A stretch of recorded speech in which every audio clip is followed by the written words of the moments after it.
overall, it's a nice, safe modality that can help a lot with just quality of life, helping with pain, inflammation relief, and just help them feel better. So yes, we don't know the exact effects of it on cancer, although it seems overall safe. But, the time that we have with them is precious. And I always want to emphasize the quality of life. Welcome to Dog Cancer Answers, where we help you help your dog with cancer. Hello, friend. Today on Dog Cancer Answers, we're joined by Dr. Erica Ancier, a veterinarian who focuses on rehabilitation therapies to help our pets move more easily and feel less pain. Dr. Ancier has joined us before on Dog Cancer Answers. She talked to us before about rehab after amputation. But today, we are looking into something a little different: pulsed electromagnetic field therapy, or PEMF. PEMF is a tool that can help provide pain relief for our dogs undergoing cancer treatment, and it's also showing some anti-cancer effects in its own right. Dr. Ancier, it's nice to meet you. Nice to meet you. So we are talking today about pulsed electromagnetic field therapy, and you've been using this for pain relief, but also for cancer. Is that right? Not primarily for cancer. I'm a rehab veterinarian, and so I mostly am dealing with a lot of arthritis and pain and inflammation, but it is generally considered a safe modality to use in patients that have cancer, whereas some other things you have to be a little bit more careful with.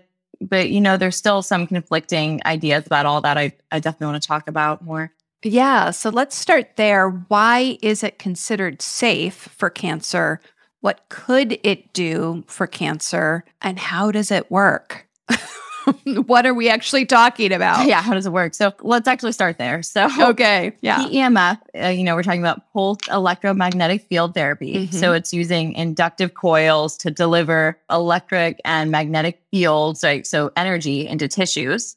So those inductive coils, you mean there's literally electricity running through coils, and it looks like what does it look like? Explain it to people. There's all different ways it can look. There are always some kind of coil. So some of the systems have just one, kind of one loop, a Assisi loop in particular, that you hold over a particular area and that covers a certain field.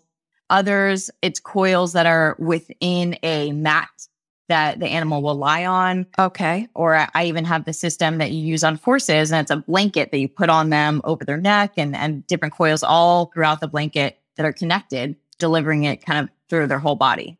I see. So when it's a mat, it might look like one of those electric blankets, for example, but it's not just putting heat out, it's doing something else. Yeah, no heat. It's almost undiscernible to a lot of people and animals. If you hold a magnet next to one of these devices, you will feel a little tick, tick, tick. You'll feel a little pulse, a little movement in your hand. Oh. That's actually how you test that the coils are working. So sometimes, if something gets off, a cord gets loose, they can come disconnected.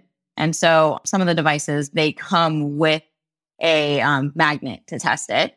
Some people only can feel it with that. I personally, and I think some animals can feel a little more, like if I'm lying on it, I feel a little bit of a wave through my body. It feels kind of calming and soothing.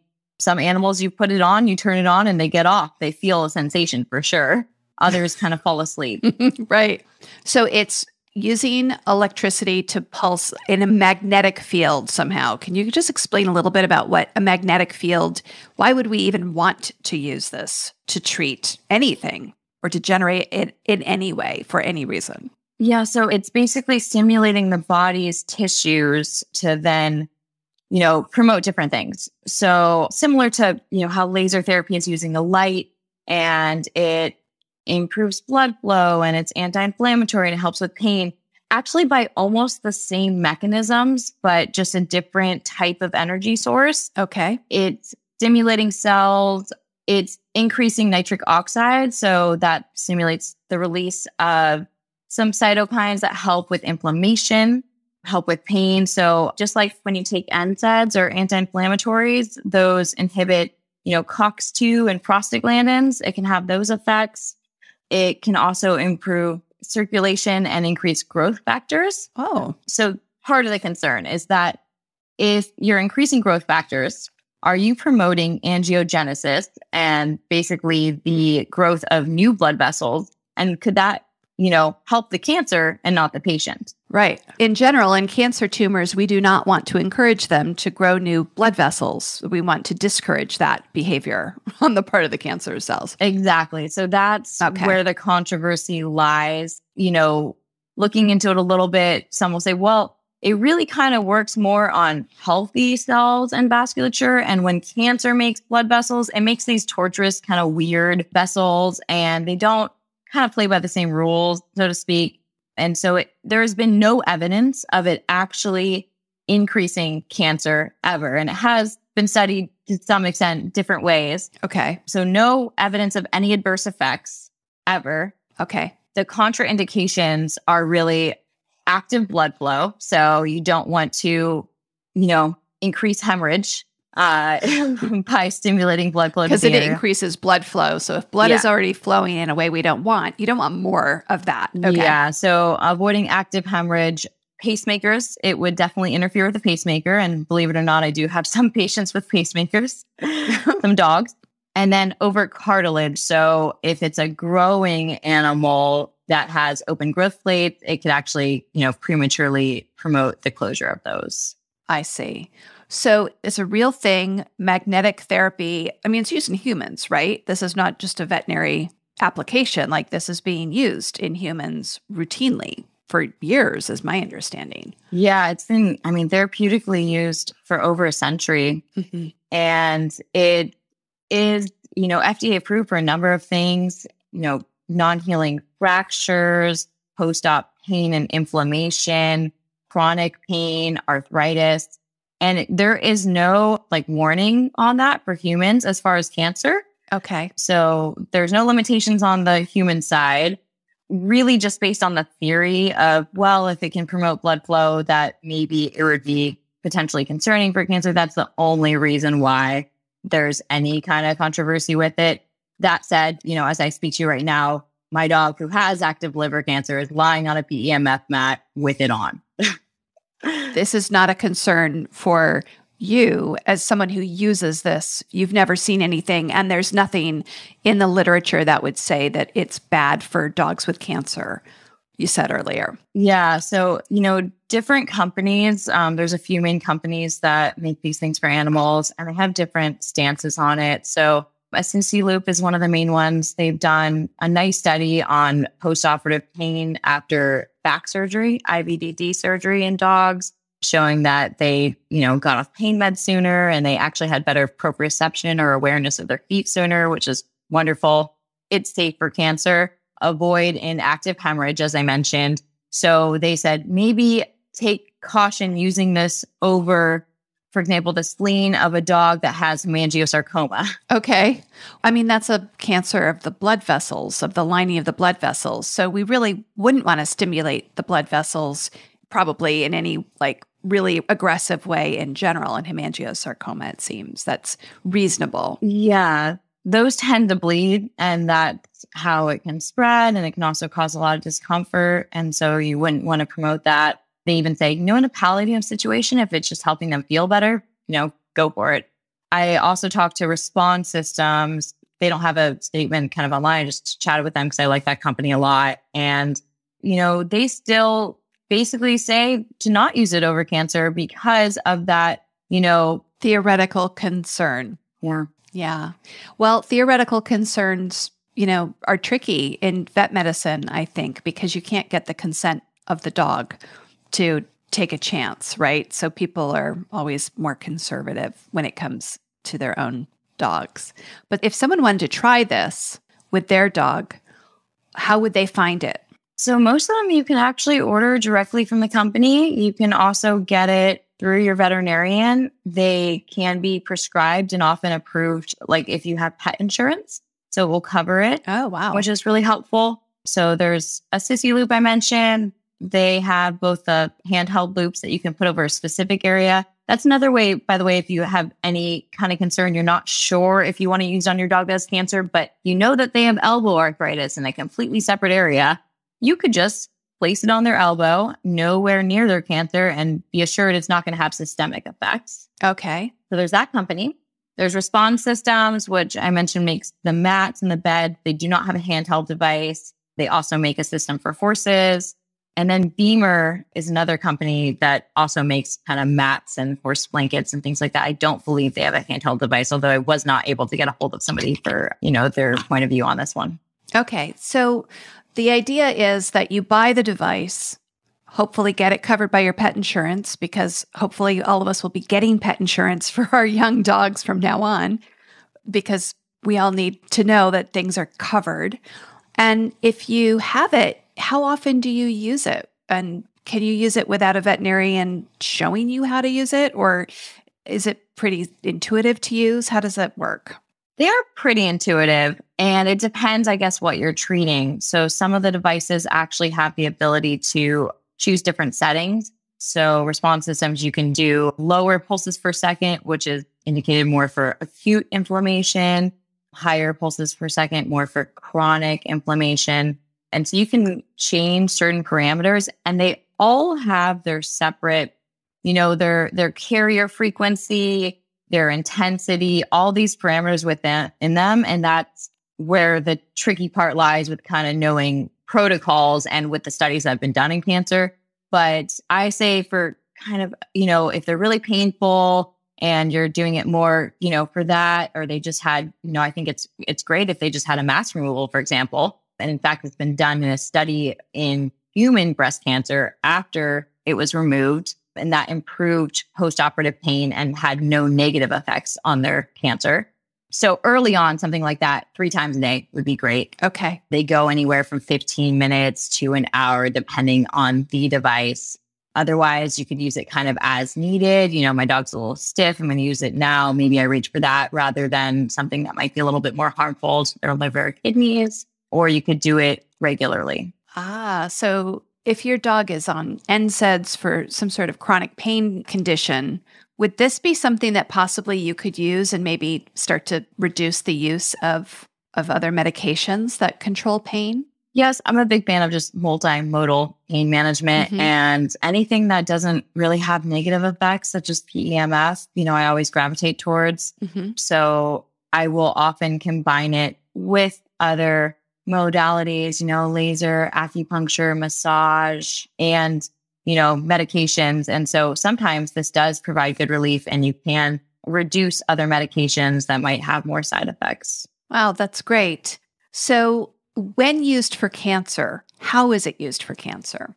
So in the studies, they've looked at a few different things. They've looked at directly on cells, and there was even some studies showing that when they did it directly on cells, that it actually inhibited growth of cancer cells, but had no, negative effects on healthy cells. That was a study they did on human breast cancer cells. But they've also done things on, adenocarcinoma, so colon cells, showing that actually there was better uptake of the chemotherapy agents when combining it with PEMF. Really? Yes, because it helps promote, circulation. Okay. So when they're applying it in these studies, are they putting it directly on the breast tissue or on the abdomen? It's not an internal wand or something that they're trying to get inside of you. It's all applied on the outside of the skin, correct? Yeah. So those studies in particular, those were actually just done, Petri dish style on a cell line. Okay. There's been other studies where they did it, on mice, for example, that had melanoma, and, same thing. They combined it with chemotherapy, and they saw that had better effects than the chemotherapy alone and better effects than the PEMF alone. So combining it with chemotherapy is actually, I think, a really good use for it. It's just going to help it distribute better into the body. And if you ever have to do a dose reduction with chemotherapy, that might, help get better effects from it and potentially avoid some of the negative effects just by reducing inflammation and, helping with pain.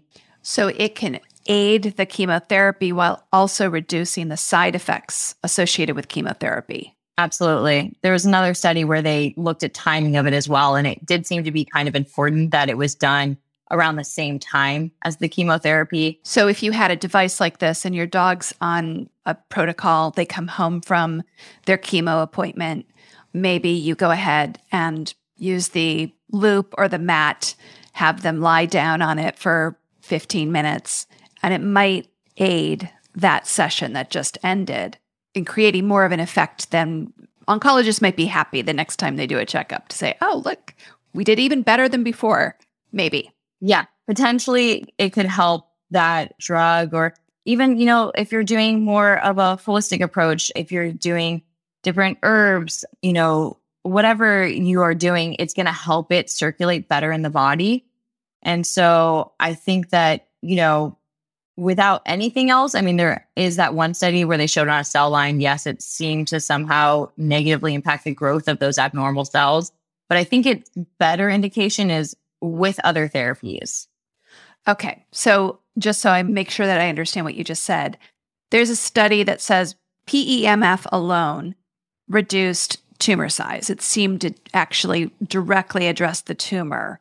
But there's more and better evidence for it helping chemo and other therapeutics do their job. Am I understanding correctly?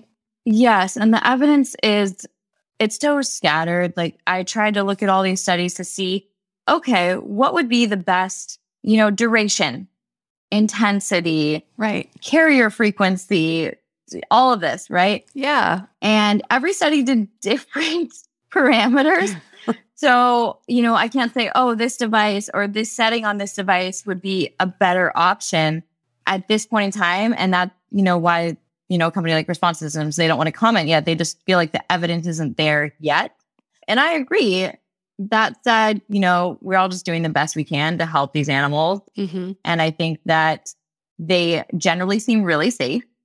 They can certainly help with pain and inflammation, are well proven for that.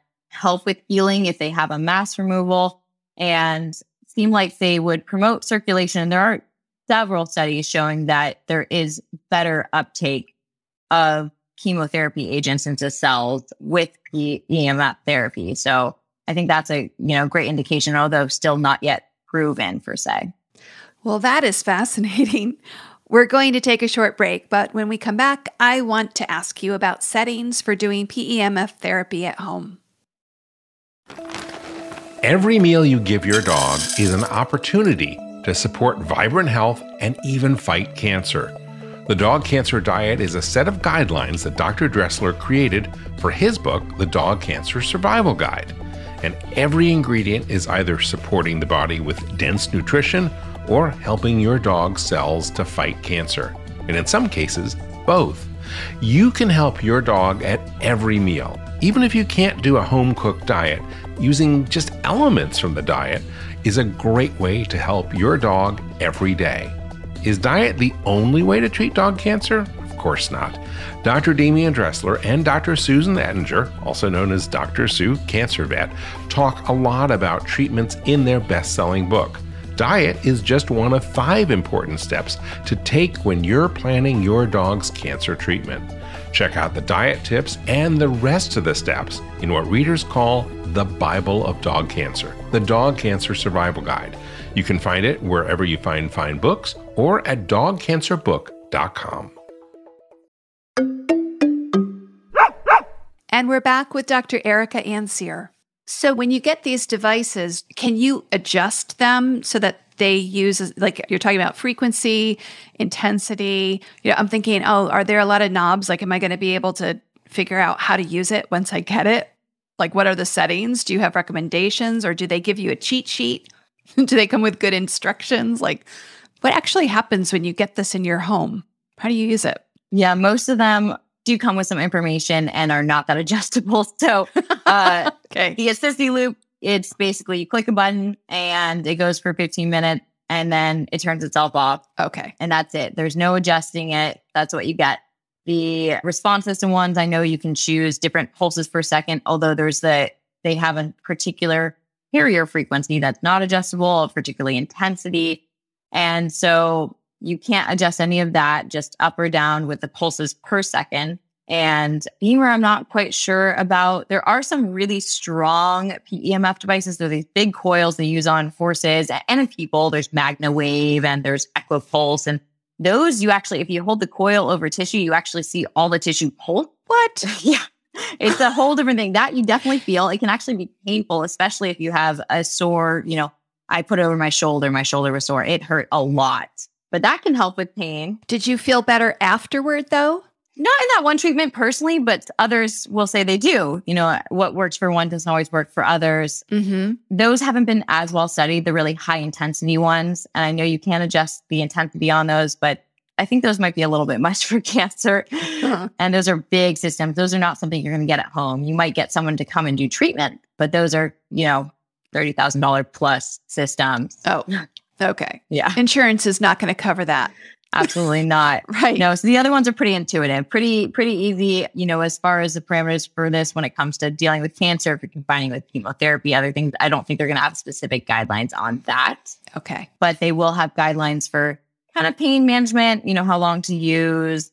Some of them have, certain settings you'll use, for arthritis versus other things. And some of it see how your dog does. Do they do better at a lower pulses per second?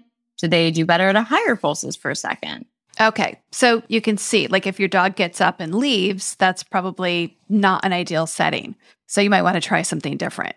See what they seem to relax into? Yeah, they do tend to relax, by the way. It is calming. And actually, Assisi Loop makes a whole separate device, very similar, called Convert Canine. And they did a study on separation anxiety. And they wear the loop over their head like a little halo. No. It's kind of little attachment for it. It's cute. Very cute. And they actually had improved separation anxiety. They had videos with people leaving their homes. And the dogs at first were kind of panicking and getting into stuff. And later, after using the device kind of regularly, not when they leave, just other times a day, they kind of relaxed and just slept. Well, that's an interesting use for this device. I mean, separation anxiety is a gigantic problem for so many dogs. Absolutely. And I think a lot of also dogs, when they have cancer and they get a little bit more needy and you're around them more, they get a little more dependent on you, having something like that to calm them down. Also, as a rehab vet, I instruct people all the time to do massage and stretching on their animals. Some melt into it. Some, want nothing to do with it. And I do find that they relax better if you get them on this mat and you turn it on and then you do the massage and stretching on there. It has that calming effect and you're kind of getting two treatments at once, which is nice. Well, that's really interesting. So how long do these devices last? I buy it and then I can use it for how long? And can I use it with more than one dog? And can I use it on myself? Yes. Yes. The Assisi Loop device, the loop that they make lasts, 150 treatments. They guarantee it for it might last more. That one, they have specific things like if you use it, don't use it again for 2 more hours. So yes, you could use it on another animal. You could use it on yourself, but wait a period of time. Otherwise, it just depletes the battery. And those are essentially disposable. I see. So the Assisi Loop is sort of a disposable, it's not built to last you years and years and years. You're not going to be using it 5 years, 10 years from now. Exactly. That one, is the most affordable because it's just one little loop. It covers one area. So if I have a dog with arthritis everywhere, that's not my favorite thing because you're going to be sitting there all day, moving it from spot to spot. And waiting for it to recharge for 2 hours in between. And the dog has to sit still with that loop on it. They do make, little jackets and stuff to try to hold it in place. But that's one, factor why I don't always use those. The Assisi Loop also makes a loop lounge, which is basically like a little carrier that you can put a small dog or a cat in. Or they make mats as well. Those are rechargeable. Okay. Kind of like a cell phone battery. They should last, similarly to that. And the same thing with the response systems. And I believe the Beamer as well. Those are all rechargeable units. So, you charge it up. You can use it a variety of times. I think for mine, it's 8 sessions. And then you have to recharge it. I've had to replace the battery on my own unit once in the few years that I've had it. And it was $80. So it's not bad. Oh, that's not bad. Comparatively. Okay. Yeah. So those are the questions I asked before kind of getting a bigger device. I had a loop for a while and I wanted to invest in a mat. And I was like, okay, so how long do they last? What do you need to replace? How expensive is it to replace it? Yeah. So if you get a mat, how big is that mat? It's a variety of sizes. So they have ones that are really small for small animals. Okay. A lot of people do end up getting the kind of extra large, the big one, because they want to lie on it themselves. Yeah. Yeah. Well, it sounds really great. I mean, I have some chronic pain that I would like to lay on a mat and have taken care of in 15 minutes, experience some relief without having to do anything pharmaceutical, for sure. Yeah, and you can lie in there with your animal. That's not going to interfere having treatment. You can lie in there with your animal and both get the effects. Every device has a particular field, so you know what it's going to cover kind of above the device or on the sides of the loop that they can provide you, so you know which areas are covered, which are not. Very interesting. So for our listeners, they don't necessarily need to go to their vet and say, I want to get PEMF for my dog. They could go directly to the companies that make these devices, buy one, and use it pretty safely at home. Is that true? Or do you think that they should really be talking to their vet before they use the device? I always think it's a good thing to consult with your vet because they're going to know the best, what else is going on with your animal's health, if there's any other concerns that they have, such as a pacemaker, anything like that. But overall, pretty safe. Avoid in young growing animals, avoid in pregnant animals for that same reason. Avoid if you're concerned about active hemorrhage and with a pacemaker, but otherwise quite safe. So you could, get it directly from a company, but I always think it's nice to consult with your veterinarian about it. Depending on the background of your vet, some might be more well-versed in it than others. Holistic and rehab vets tend to know PEMF really well. Conventional vets might be less informed or not really have much of an opinion on it. Some of them may, you never know. Wonderful. Is there anything else that you think our listeners need to know about PEMF? I think it's just overall, it's a nice, safe modality that can help a lot with just quality of life. So, helping with pain, inflammation relief and, just help them feel better. So yes, we don't know the exact effects of it on cancer, although it seems overall safe. But the time that we have with them was precious. And I always want to emphasize the quality of life and not, always quantity. I don't know its effects as far as the quantity, if it's going to slow down your dog's cancer, what it's going to change with that. But it can certainly help a lot of these animals feel better. And I think that that's really just so valuable, the quality of time that we have with them. It's never long enough. I completely agree. What I love about PEMF is you can do it at home. I just love the fact that you can do it at home on your dog's schedule without having to go to a clinic and sort of get exposed to all of the clinical stress that a lot of dogs feel. That is something you can do at home for your dog under veterinary supervision, of course. So I'm excited about this and to share it with our listeners. Yeah, that's honestly one of the best things about it is that it's relatively affordable and you can do it at home. So when I'm spacing out treatments like acupuncture or laser, for pain in the clinic, I always recommend PEMF. I very frequently recommend it for a home, modality that they can make a big difference with pain, inflammation, kind of similar to some of the effects we do in the clinic. They're all a little bit different, but you see some really good benefits with your animals. I know I do with my own as well. That's wonderful. Well, thank you. I hope you'll come back and join us again, Dr. Ancier. I would love to. Caring for our older patients is truly a passion of mine. That, I deal with a lot of different injuries and some young dogs and all different stuff in rehab, but caring for our geriatric dogs and keeping them active and happy and minimizing their pain is truly my passion. Their bodies are old and slowing down, but they hold all the love that we've given and shared with them over the years, right? They're so precious. They definitely get better with age. So true. Well, thanks again. Thank you. Take care. We initially decided to look into PEMF for dogs with cancer because our producer, Kate Baisdow, has used it on her dogs for pain relief. I invited Kate to join me to talk about her own experiences. So Kate Baisdow, thank you for joining me to talk about your experience with PEMF, both in the clinic and hopefully at home, because I know you use these products. Yeah, thanks for asking me to come on again. So my first experience with PEMF stuff was when I was down at the University of Tennessee for labs for their rehab certification program and got to see it in action on a couple different patients. And then I got an Assisi loop for my dog Queasel. She had arthritis, and she had at that point 2 knee surgeries. So it's like, give this a try. Sure. And so if she had days when she was a little sore, I would do it on her. And definitely she tolerated it well, no problems. She didn't have any real response dramatically to the treatments using the loop.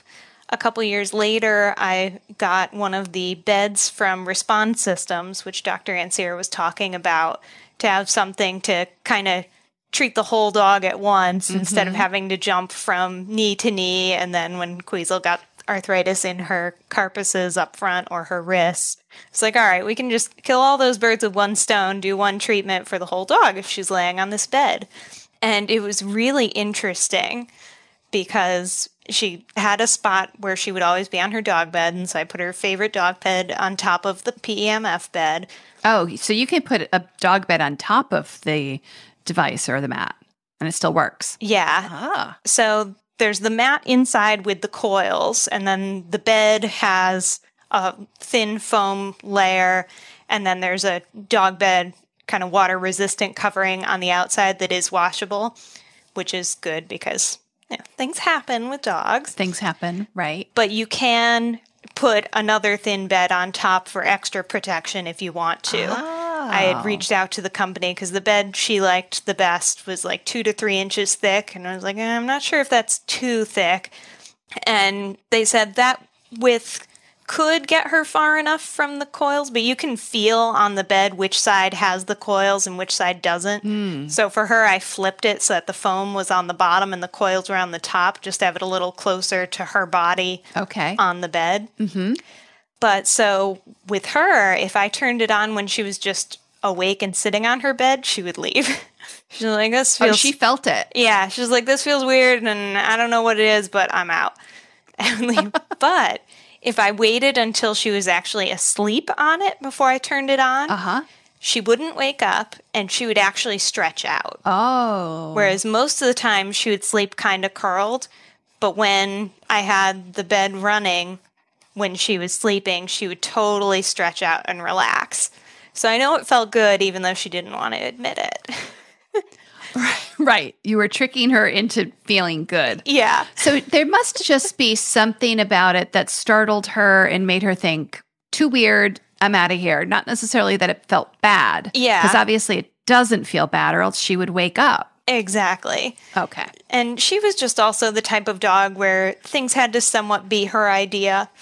And so she's like, I didn't ask for this, so I'll be in the other room when you need me. But her daughter, Lina, would sometimes go on the bed when I had turned it on and Queasel had left, and she loved it. And she had never really used that bed before because that was Queasel's bed, her spot in my office. And she started trying to steal that bed more often after doing a couple treatments. Oh. So you believe for sure that these devices were helping your dogs, that they at least liked using them. Did you see anything like easier movements or less pain, longer walks, anything like that going on?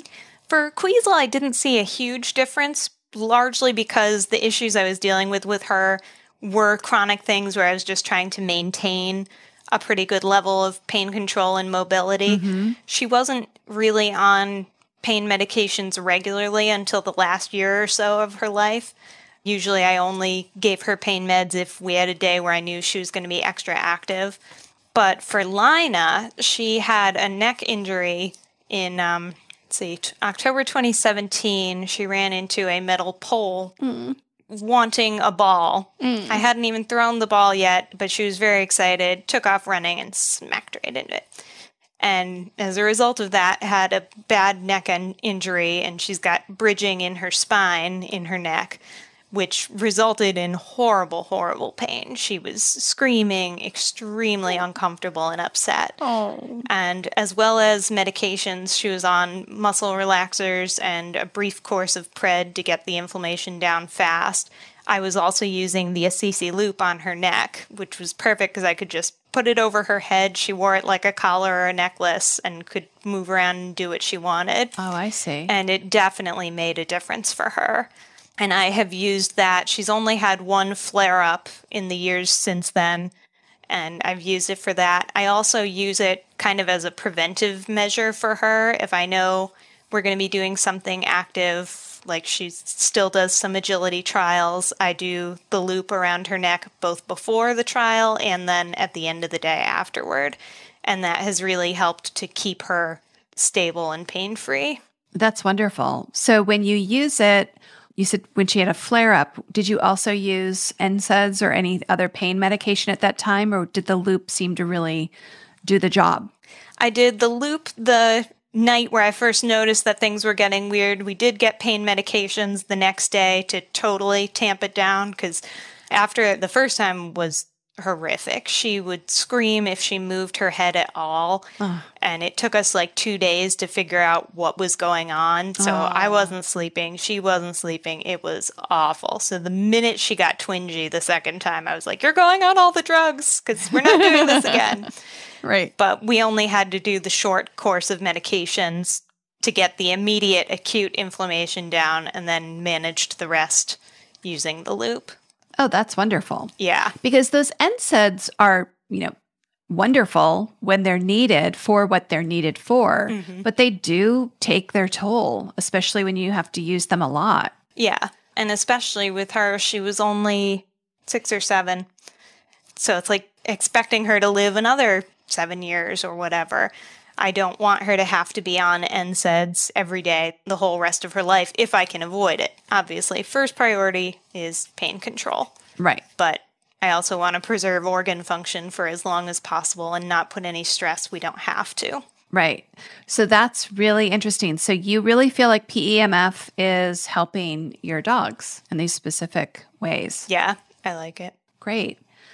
Is there anything else that people need to consider, do you think, when they're looking at this as a therapy for their dog? If you're thinking about trying it, contact local veterinary clinics, especially if they do have a rehab division. And some of that places have an in-house loop that you could make an appointment and do a treatment with your dog to see how they tolerate it, get a feel for how it works, something like that. Some clinics also will rent out devices. That's a little less common, but you never know. Right. You might also, depending on your relationship with your vet and your clinic, talk them into buying a device for the hospital and renting it out. Be like, hey, this could be a good business decision for you, and I'll be your guinea pig with my dog. That's a good idea. Yeah, kind of a win-win for everyone. And also for other dogs in that practice who maybe wouldn't have access to that technology unless you introduced it to your veterinarian. Exactly. Or the concept. Yeah. That's what happens so often, right? Especially in today's age, is that people introduce things to the medical professionals and then they figure out whether it's worth trying. And that's how we're getting new applications for all of these things. That's why people are helping dogs in the future. Yeah.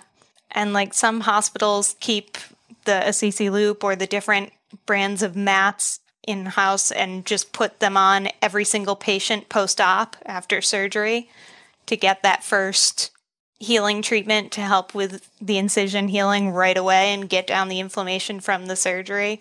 So there's lots of different ways that you could use it for a lot of different health problems. Yeah. And healing after surgery would be actually pretty big. Yeah. For a lot of people listening, right? And especially because with cancer, a lot of times you've got compromised tissues and wounds that might have issues healing. So anything that can kind of help it along is a plus. Right. Okay. So Kate, explain to me how these devices work from your perspective.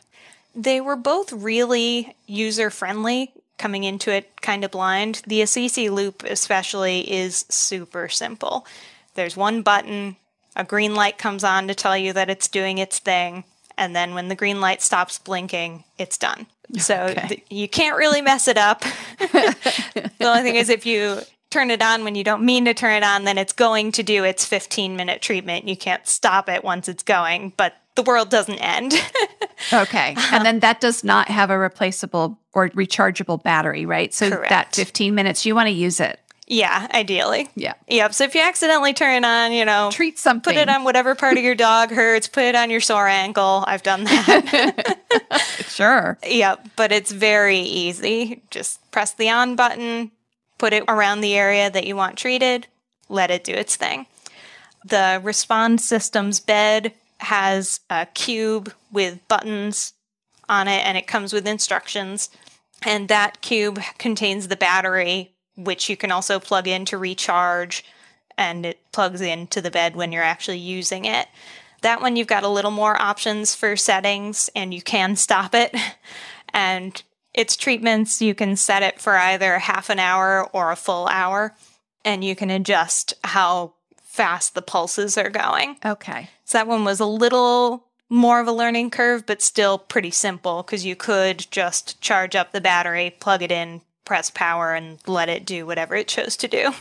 Okay. Mm-hmm. Very cool. So overall, thumbs up from you on PEMF devices for dogs. Yes. Yep. Thanks, Kate. This was really interesting. I'm still kind of mystified by exactly what's going on in the pulsed electromagnetic field therapy devices and exactly how they work, but that's true for just about every medical device that we encounter in the real world. Thanks for joining us today, Kate. Always a pleasure, Molly. And thank you, listener. Here at Dog Cancer Answers, we just love treatment options that come with no side effects, right? That's a rare thing, and PEMF is one of those gems. It may or may not help with your dog's actual cancer, but it certainly is an excellent tool for speeding up healing after surgery or providing pain relief based on what we know today. Check out the show notes for links to the different companies and products that were mentioned today, and also be sure to subscribe to our newsletter. Dog Cancer News comes out 3 times a week with information to help you and your dog have an easier time on your cancer journey. I'm Molly Jacobson, and from all of us here at Dog Podcast Network, I'd like to wish you and your dog a very warm aloha. Thank you for listening to Dog Cancer Answers. If you'd like to connect, please visit our website at dogcanceranswers.com or call our listener line at 808-868-3200. And here's a friendly reminder that you probably already know. This podcast is provided for informational and educational purposes only. It's not meant to take the place of the advice you receive from your dog's veterinarian. Only veterinarians who examine your dog can give you veterinary advice or diagnose your dog's medical condition. Your reliance on the information you hear on this podcast is solely at your own risk. If your dog has a specific health problem, contact your veterinarian. Also, please keep in mind that veterinary information can change rapidly. Therefore, some information may be out of date. Dog Cancer Answers is a presentation of Maui Media in association with Dog Podcast Network.